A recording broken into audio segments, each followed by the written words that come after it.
Sabahınız olsun saygılı seyirciler. Efirimizde çiftçilik programması. Tavşancılık bu hayvancılığın en hızlı ilerleyen bir bölümü. Tavşanlara dil lazım çok yer. Onlar hızlı büyürler hem zedelenirler.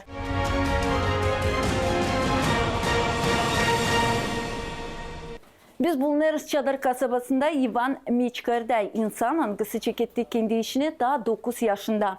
Büyüğünü onda 200 tavşamadan. Kolay mı gün firmaya götürmeye anlatacağız bizim programımızda.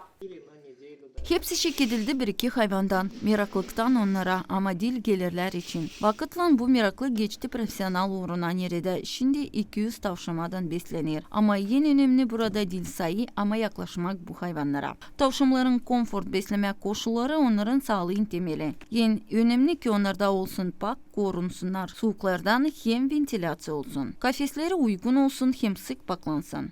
Her gün çorbacılıkta çekilir doyurmaktan. Tavşanların imiklerine girer alav, buğday hem taze ot. Ivan ise bağlar imiklerin kalitesine çünkü bundan çekilir onların sağlıkları.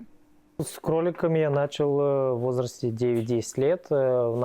Мои родители приобрели мне 2 кролика, парочку, и вот с этого мы начали. В то время, конечно, мы не смотрели на какие-то породы, были обычные кролики, но со временем, изучая данную сферу, данное животное, уже узнавал о новых породах, что есть они, и уже начал в свое хозяйство приобретать уже породистых кроликов, в чем есть очень большое преимущество. С кроликами по-разному, бывает и 90, и 100, 150, ну, до 200 кроликов максимум достигается как бы в хозяйстве. Это разного возраста, начинаем от новорожденного молодняка, там, 2-недельный, месячный, 2-3 и до забойного. Ivan Michkaradiy'ni tavşamçılık bu değil sadece hobi gibi bu profesyonel uğra çıktı. Ну, скажу, что это на самом деле мое хобби, но, скажем так, с профессиональным подходом, потому что в ходе уже разведения кроликов, а развожу я их уже порядка 26 лет, понял, что в этой сфере деятельности нужен серьезный подход. Здесь, скажем так, что нельзя ни на чем экономить, как бы надо все учитывать, и только так добиваешься хороших результатов. Cetiler bizim kahraman çeketme tavşanlarının zanatlanma dini lazım çok faktörlere bakma. Bu lazım olsun yer. Nerede onları tutma, kafesler, nerede duracak tavşanlar hem doğru onları doyurma hem bakma ki onlar hastalanmasınlar.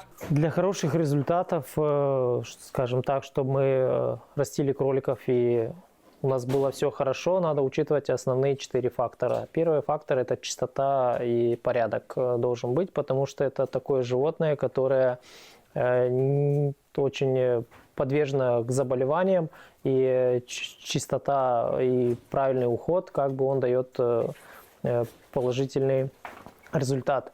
Правильное лечение, своевременное и правильное лечение – также хороший корма, сбалансированный, высококалорийный, за счет чего мы повышаем иммунитет кроликов.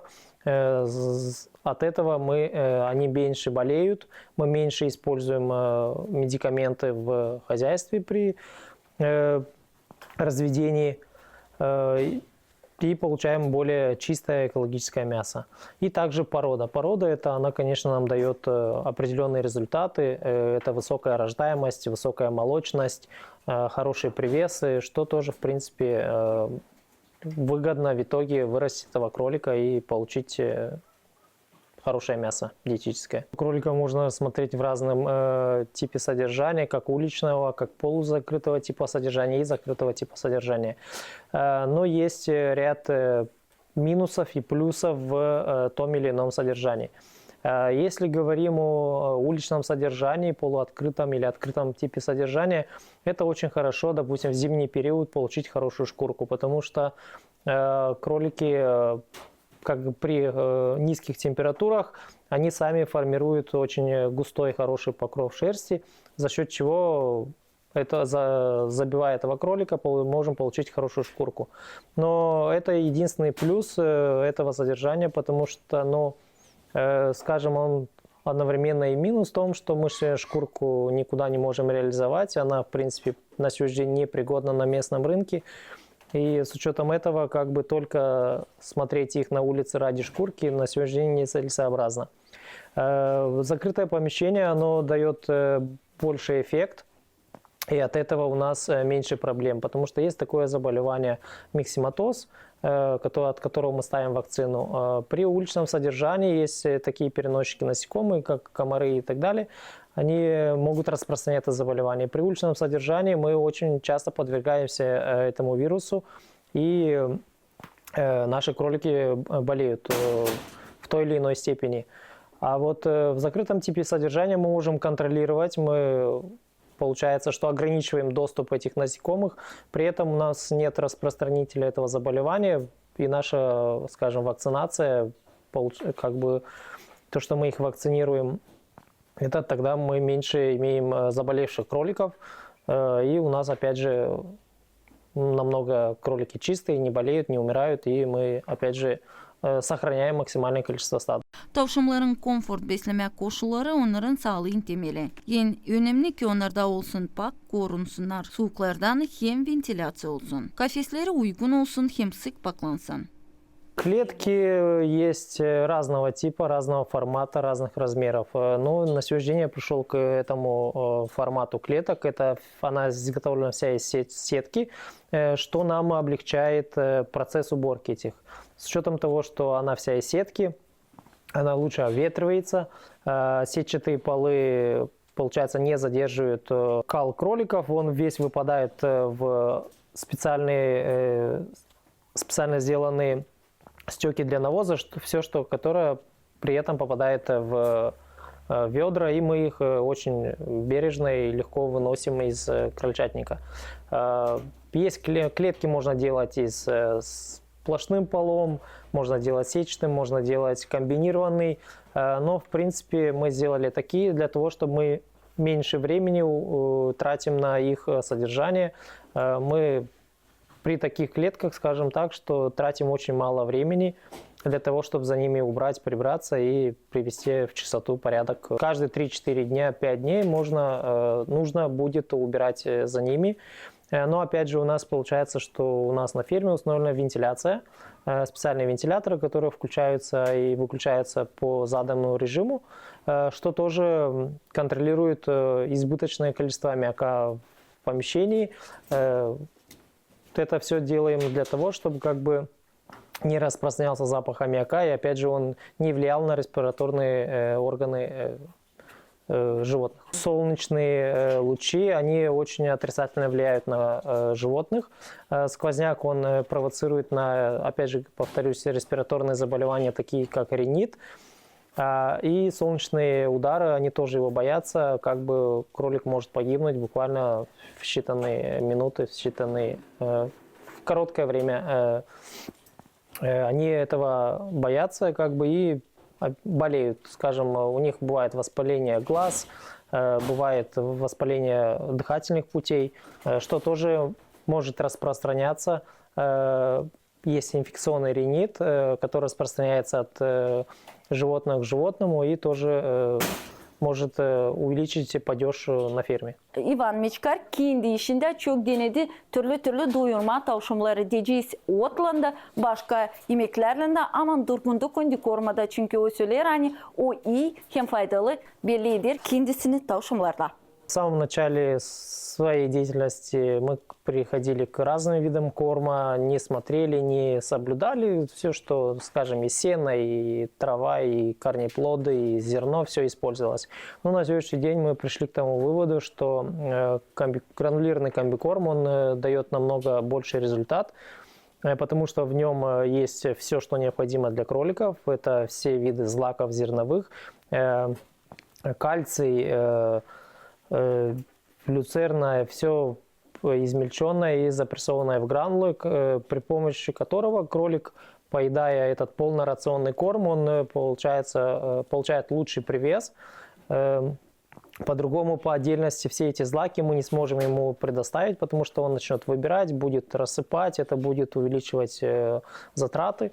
Сено мы тоже не используем, потому что для сена надо, в принципе, сконструировать очень такие кормушки, чтобы они не высыпали, потому что они вот тоже, на сегодняшний день сено на рынке очень дорогое.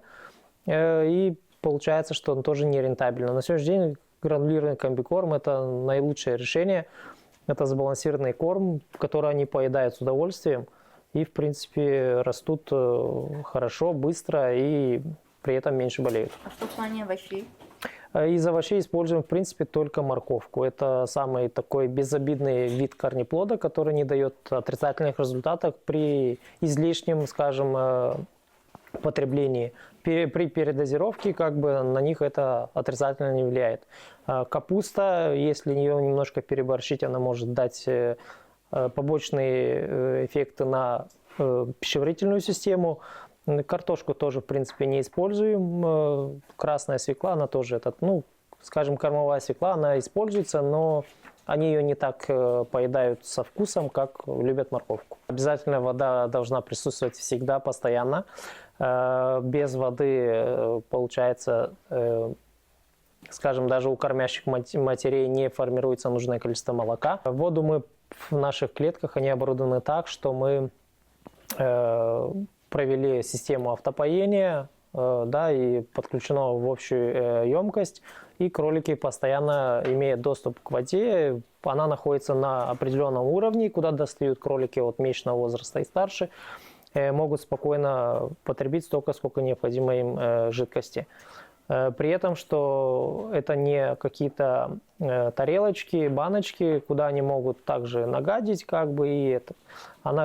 вода находится на определенном уровне, чтобы они в легкой доступности до нее добирались. Hepsi çekildi bir-iki hayvandan, meraklıktan onlara, ama dil gelirler için. Vakıtla bu meraklı geçti profesyonel uğruna nerede, şimdi 200 tavşamadan beslenir. Ama en önemli burada dil sayı, ama yaklaşmak bu hayvanlara. У меня есть основной вид деятельности, который это крольководство. Это для меня на самом деле хобби, где я просто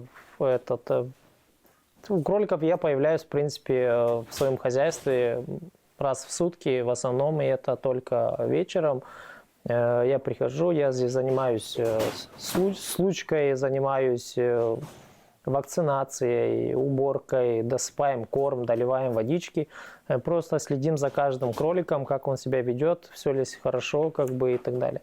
Да, клетки, в принципе, оборудованы так, что чтобы мы не тратили большое количество времени на их обслуживание.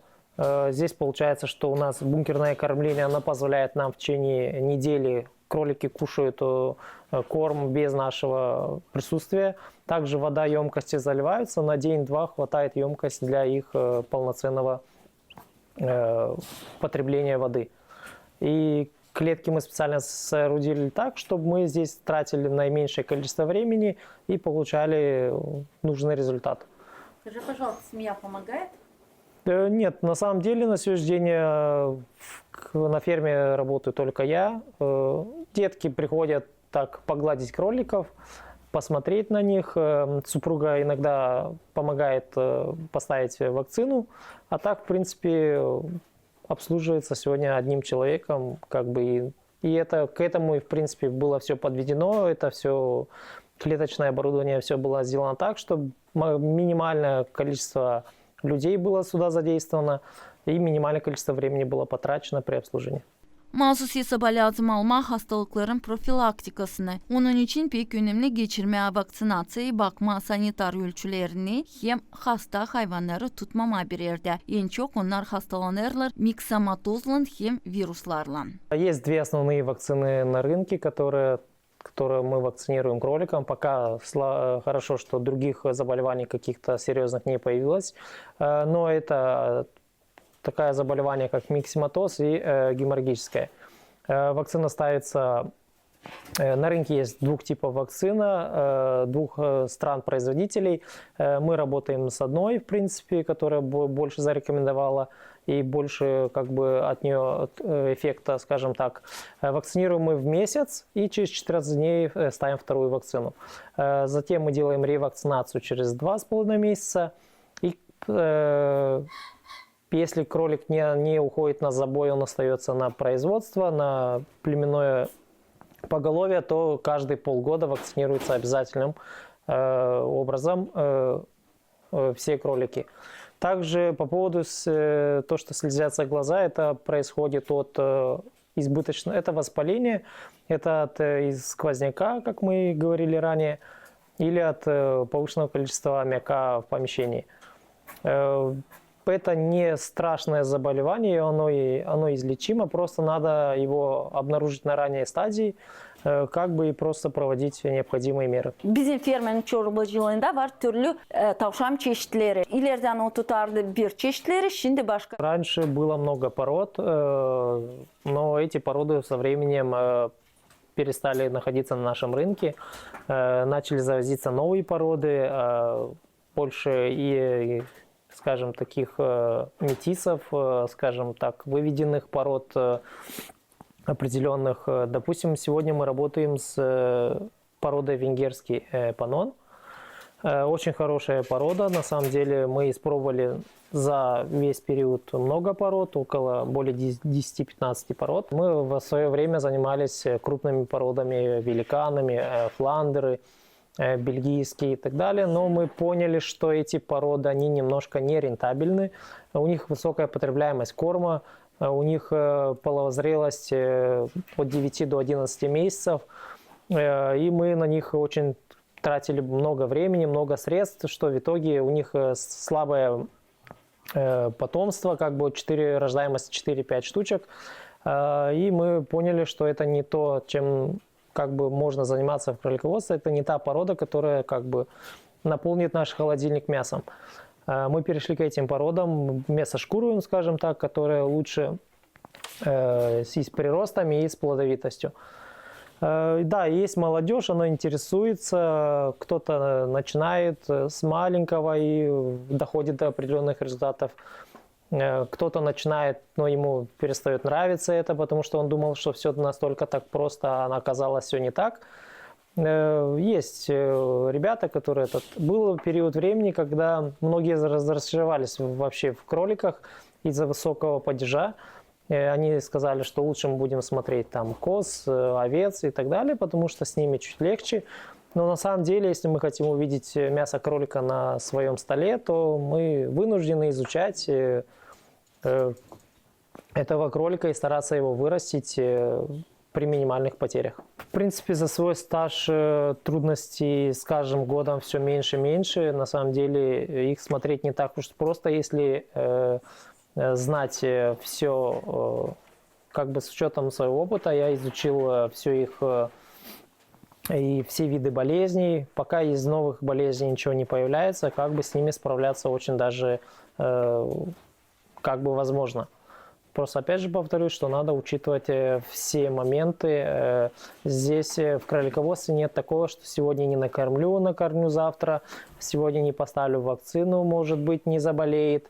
Здесь всегда все строго режима, всегда все строго по расписанию должно все производиться. Потому что как бы небольшая оплошность, она может превысить падеж кроликов, как бы, и мы потеряем. Как бы умирают они очень быстро, поголовно, и остановить этот падеж иногда можно просто иногда бывает невозможно. Var çox tavşan soyu anqlara pay olurlar yaxnılı diyirili, dekorativ. Anılmış çeşitlere girir Kaliforniyskaya, hem Yeni Zelandiyalı, beyaz babaçka, velikan hem başka. Onlar ayrılırlar onunla, ani hızlı büyürler, yüksek kalitede lokmaları. Diğer kabul etmediğini daha çok böyle çeşitleri büyüdürler. Nice Rex hem Шиншилла. Да, вот эта порода называется венгерский панон. Очень зарекомендовала себя хорошо.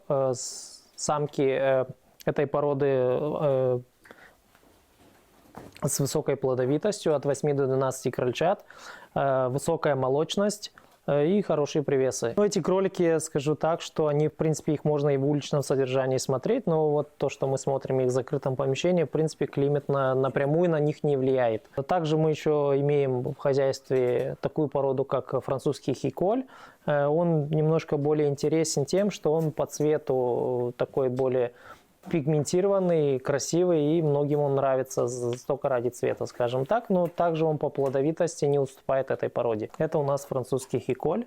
Он абсолютно не уступает породе белый панон, но он получается вот такой красивый, у нас пигментированный. Они есть в желто-белом окрасе, бывает трехцветного окраса, бывает черно-белого окраса. Necədə Xerbirişdə var kendi zorluqları, xastalıqlar, hava koşulları, hem her günkü zamit. Bu işlere lazım becirmekler. Ama bu zorlukların geçmesi yapır çıkışı mahsus pahalı. Для выживаемости нам нужен плюс, чтобы температура была плюсовая, в принципе. Ну и когда слишком жарко, в принципе, они этого не боятся. В закрытом помещении, скажем так, там, где есть вентиляция. Крольчихи носят своих малышей около месяца, 30-31 день. Выкармливают, мы их содержим при матери 45-60 дней. И дальше опять идем, отправляем ее к самцу на случку, и через месяц опять ждем от нее потомства. Крольчиха, в принципе, в среднем может принести от 4 до 5 акролов в год. Выживаемость у этих крольчат, в принципе, высокая за счет молочности самочек. Как бы они выращивают очень даже неплохо. Ну, в закрытом помещении у нас получается, что нету перепада температур большой, и им, в принципе, здесь комфортно жить, и им не холодно, и не жарко. İvanın çorbacılığında her yıl göçenler doğar. Anglarına lazım mahsus istila bakma. Burada hepsi lazımlı. Bakmak koşullarından kaliteli yemedin. Mahsus bu işler getirirler ona, hani çorbacılık zidelenir. Ta kaliteli yaklaşırlar göçenlere hem doğduran tavşanlara. Да, есть такое. Бывает, что самка полностью может отказаться от своего молодняка. Это обычно делают самки, которые первородки. Да, они могут полностью отказаться от неопытности, от излишнего стресса, могут отказаться полностью от молодняка. Но мы, как обычно, даем им повторный шанс. Если она нам повторяет такую же ситуацию, ну, мы вынуждены уже ее забить и не оставлять ее на потомство. Отъем молодняка идет в разных возрастах. Многие кролиководы пользуются разными методами. Кто-то отделяет на 21-26 день, кто-то отделяет на 35-й, кто-то 45-й. Я, в принципе, пришел к другому чуть-чуть методу. Я отделяю в 60 дней. Тогда, когда кролик практически 80% на грубых кормах и 20% еще кормится молоком матери. Я вижу в этом большой как бы потенциал, потому что кролик уже практически не зависит от молока матери. Переход при отъеме он не так стрессует.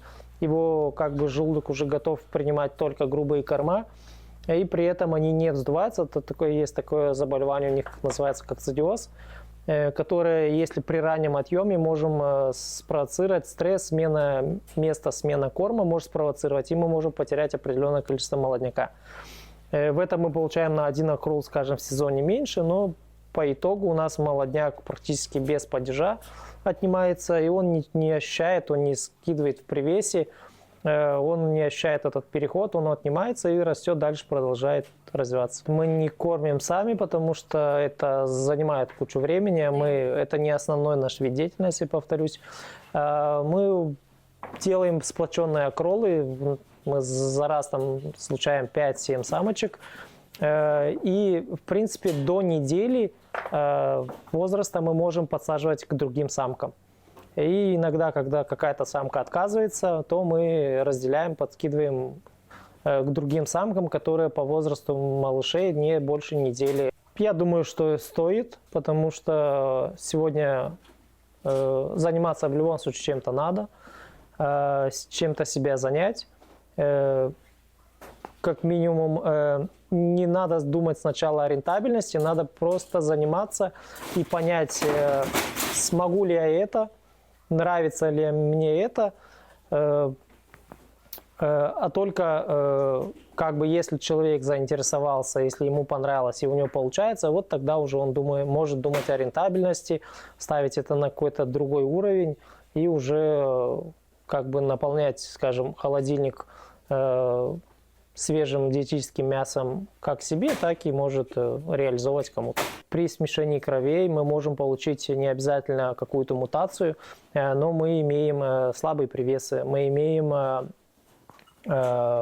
высокую заболеваемость кроликов.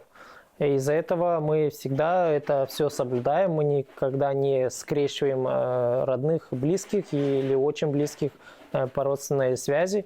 Это только для того, чтобы у нас был более крепкое потомство, чтобы у нас были с хорошим иммунитетом, с хорошими приростами кроликами, потому что на самом деле это дает хороший результат. Потому что при смешении кровей, имея слабые привесы, это увеличивает нашу потерю именно в кормах, потому что мы этого кролика выращиваем по времени намного дольше. Он больше кушает кормов, и мы от этого имеем только отрицательный результат. Tavşan lokması sayılır diyet malı. Onu kolay geçirir bizim güdemiz. Onda var çok protein, vitamin, hem mikroelement. O kadar ki onda pek az yağ var. Mahsus onun için onu nasat ederler uşaklara, ihtiyarlara, hem de onlara kim sağlıklı yemeği bakar. Это мясо на самом деле очень диетическое, оно очень богато многим видам витаминов. Это мясо очень нежное, так как кролики выращиваются в экологически чистом среде. Кролики, скажем так, что на нашем столе никогда не заканчиваются, потому что это наше любимое животное, которое мы не любим только смотреть, но и покушать, скажем так. Дети у нас его очень любят. Оно на самом деле очень диетическое, полезное. Baş harcamaklar bu kafeslere yemler hem veterinar koşulları. Doğru yaklaşıp onların beslemesine var nasıl getirsin gelirlere. Окупаемость у кроликов она есть. Ну, все в зависимости, опять же, как мы его смотрим, как мы подходим к этому и насколько высокий у нас падеж на ферме. Если у нас падеж минимальный, значит, да, это выгодно. Как минимум мы имеем свое мясо чистое на своем столе. Ну а если где-то мы что-то неправильно выступили, то получается, что увеличивается падеж. Иногда мы можем даже быть в большом минусе. Her bir insan hangisi ister zanatlanma tavşancılıkla lazım sevsin bu hayvanları. Hem lazım çok faktörleri hesaba alsın. Для того, чтобы начать заниматься, в принципе, нужно пару кроликов, оборудованная клетка и корма. В принципе, этого достаточно, но надо, опять же, понимать, для чего ты этим будешь заниматься. Что просто иногда люди просто думают, что это все так просто. Дал покушать, дал попить, и у меня завтра уже будет полный, скажем, холодильник мяса. Но это немножко не так, это надо на самом деле осознанно подходить к этому и понимать, что это такое же животное, как и другое, и на самом деле кроликам намного больше надо внимания, на больше ухода, и только тогда у нас будет и на столе, и в холодильнике мясо кролика. Для того, чтобы заниматься кролиководством, в любом случае человек должен у кого-то приобрести, он может сразу задать ряд вопросов, необходимых для начала, ну и даже опытный кроликовод, он сам делится без проблем этим опытом и говорит минимальную основу и все необходимые первоначальные правила для того, чтобы разводить кролика, хорошо его выращивать и как бы имея при этом минимальный падеж. А уже дальше зависит от каждого человека. Если он это соблюдает, то уже результат у нас соответствующий будет неплохой. Но если человек все-таки не будет соблюдать, то надеяться на хорошее развитие, то это уже на удачу, скажем так. Скажи, самые большие затраты в кролиководстве на что идет? Самый первоначальный затрат – это клеточное оборудование. Если делать хорошие клетки, они, конечно, сегодня выходят недешево. Ну, уже корма мы приобретаем по мере необходимости в зависимости от поголовья. Ну и первоначально там несколько кроликов приобрести – это вот основные затраты для начала. А дальше уже по мере разведения, по мере необходимости. Biçkar İvan'ın istoriyası bu örnek nice hobi var nasıl olsun yaşamanın bir payı. Büyük investitsiyasız ama sevgilinin işine hem kaliteli beslemekle da bu ev çorbacılıklarından çekilir halis hayvancılığın ilerlemesi. Все в зависимости от типа содержания. Если у нас много кроликов, мы не можем уделять каждому кролику должного внимания, не можем каждого погладить так часто. И, конечно, они уже получается, что реагируют на тебя просто как на это. Но если у вас мало кроликов в хозяйстве, вы с каждым общаетесь, каждого гладите, то я думаю, что эти кролики очень даже будут нежно себя вести, как бы и подходить, и, скажем, брать корм с рук и так далее. Böyle çorbacılıklar bu örnek nice ilin iş varınca olsun aile zenginliklerin bir payı. Как бы не то, что я сам хотел, был период, когда мы в самом начале, когда я только 3-4 года занимался, тогда мы вакцину еще не использовали, мы не использовали вакцину тогда вообще, и был полный падеж от геморрагической, умерла абсолютно все кролики, был небольшой перерыв, буквально 3-4 месяца, и все-таки потом на рынке попался пару кроликов, продавались, я опять пошел, купил, я говорю, нет, все-таки я должен изучить, я должен побороться с этим, я должен понять, что послужило этому падежу, я должен к этому уже больше не приходить. И вот на сегодняшний день мы все это учитываем, все эти наши, скажем, оплошности, все наши, то, что мы не доглядели, то, что мы не доделали, сейчас мы это все делаем, и, в принципе, мы видим, что на самом деле это результат. И если все соблюдать, все делать, то отрицательных результатов и какого-то максимального падежа мы наблюдать не будем. Я был призером на выставках, не помню, сейчас не скажу каких лет, но да, на Кассовом день у нас в городе проводился ярмарка животноводческая, и был несколько лет призером по кролиководству в этой сфере. Как бы, ну, на самом деле, это не наш основной, как бы, стимул, не наша основная цель, чтобы где-то участвовать. Мы просто занимаемся тем, что нам нравится, и, в принципе, мы, скажу так, как бы, иду на работу, занимаюсь там своими делами по своей деятельности, а здесь я просто отдыхаю.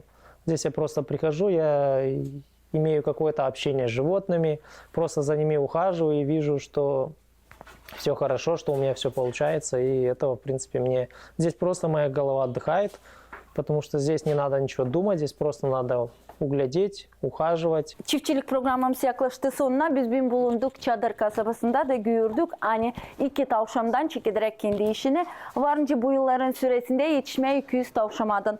Cüsüler bizim kahraman lazım. Sadece olsun sevgi bu işe. Hem bakma hepsi nüansları ki tavşanlar olsunlar sağlıklı. Hem getirsinler değil sadece lokma hem de deri.